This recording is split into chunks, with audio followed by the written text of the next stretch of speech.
আসসালামু আলাইকুম, সবাই কেমন আছেন? চলে এসেছি লজে। এখন তো সামার টাইম, সো আমরা একটু ফ্লাওয়ার কিনবো। সো ফ্লাওয়ারের গাছ কিনবো আর কি। তো আমরা চলে এসেছি লজে দেখতে পাচ্ছেন অনেক সুন্দর সুন্দর ফ্লাওয়ার। তো কোনটা রেখে কোনটা কিনবো, বিভিন্ন কালারের ফুল আসলে দেখলেই চোখ জুড়িয়ে যায়। তো মানে ভাবতেছি কী নিব না নিব, কোনটা নিব, কোনটা রেখে কোনটা নিব।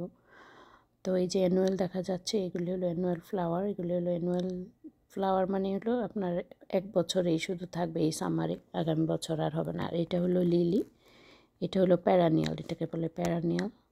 তো প্যারানিয়াল যেগুলো, সেগুলো হলো এই বছর লাগালে প্রতি বছর অটোমেটিক হয়। শীতের সময় ওটা মরে যাবে, আবার সামার আসলে ওরা অটোমেটিক হয়।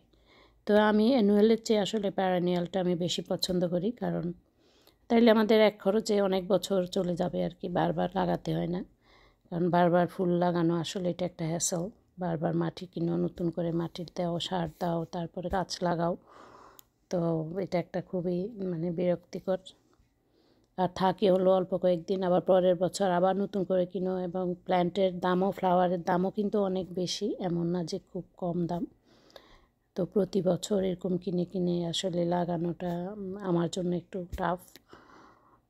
তো আমি ট্রাই করি প্যারানিয়ালটা কিনতে, এবং প্যারানিয়ালটাই লাগাতে ট্রাই করি। কিন্তু এই যে এগুলো হলো অ্যানুয়াল, এগুলো আসলে দেখতে খুবই ভালো লাগে। আবার যেমন গোলাপ গাছগুলো আবার একটা ভালো, আমার কাছে গোলাপ খুবই ভালো লাগে। তো গোলাপের গাছটা একটা সুবিধা হলো আপনার, গোলাপটা ফুটে খুব তাড়াতাড়ি, একদম সামারের শুরুতেই গোলাপ গাছে ফুল ফুটে। আর এটা থাকেও অনেক দিন, ডিসেম্বর জানুয়ারি পর্যন্ত গোলাপটা থাকে। এবং পরের বছর এটা আবার অটোমেটিক হয়। এটা যা উইন্টারে মারা যায়, কিন্তু আবার সামার আসলে আবার অটোমেটিক এটা ফুল আসতে থাকে। তো এই জন্য আমার কাছে গোলাপ গাছটা ভালো লাগে। আর গোলাপ ফুল আমার খুব পছন্দ।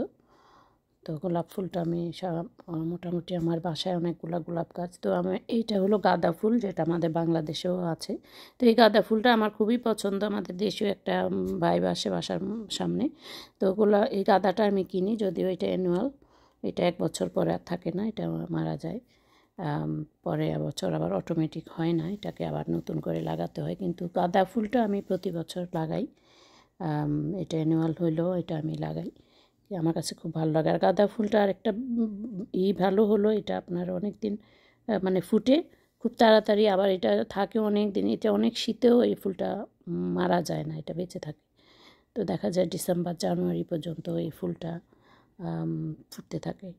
এবং যখন ফুটে তখন একদম পুরা বাগান ভরে যায়, একদম খুব ভালো লাগে। একটা ছোট একটা গাছ লাগালে এটা দেখা যায় অনেক বড় হয়ে যায়। আমার লাস্ট ইয়ারে এরকম হয়েছিল, আমার খুব ভালো লাগছে দেখে। দেখা যায় যে স্নো পড়ছে নভেম্বর ডিসেম্বরের দিকে, তখনও দেখা যায় আমার এই গাঁদা ফুলটা ঠিকই বেঁচে আছে। তো এটা যখন খুব বেশি ঠান্ডা পড়ে যায়, তখন মানে মনে হয় জানুয়ারির দিকে, এটা last end of the December অথবা জানুয়ারির দিকে গাছটা থাকে না। তো এটা আবার প্রতি বছরই লাগাইতে হয়। যে দেখতে পাচ্ছেন ওরা অনেক সুন্দর করে গার্ডেনিংগুলো, যারা গার্ডেনিং কাজ করে, তো ওরা সারাক্ষণ দেখা যায় একটা না একটা কিছু করছে, হয় পানি দিচ্ছে, না হয় মাটি করছে, না হয় আর বিক্রি হয়ে যায়। তো দেখা যায় রিপ্লেস করতে হয়। যেমন এই জায়গাগুলো খালি হয়ে যায়, শেলফগুলো মানুষ নিয়ে নেয়, তখন ওরা আবার এগুলিকে ভরে দেয়।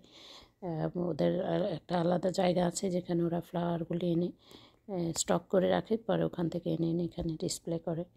এই যে হলুদ ফুলটা আমার খুব ভালো লাগে, সাদা ফুলটা, হলুদ ফুলটা, এগুলি আসলে লাগালে বাগানে, বাড়ির সামনে আসলে দেখতে খুবই ভালো লাগে।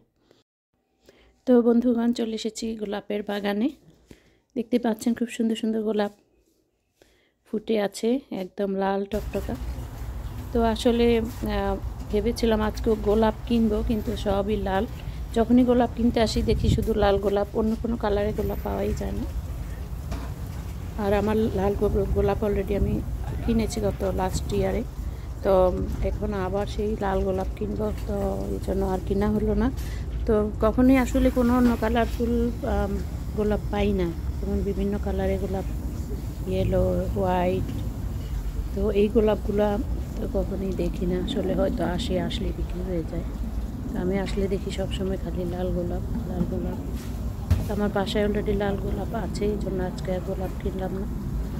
আর আমার একটা গোলাপি কালারের গোলাপও আছে, সেটা আমি আপনাদেরকে একদিন দেখাবো। তো আজকের মতো এখানেই বিদায় নিচ্ছি। সবাই ভালো থাকবেন, সুস্থ থাকবেন। আল্লাহ হাফিজ।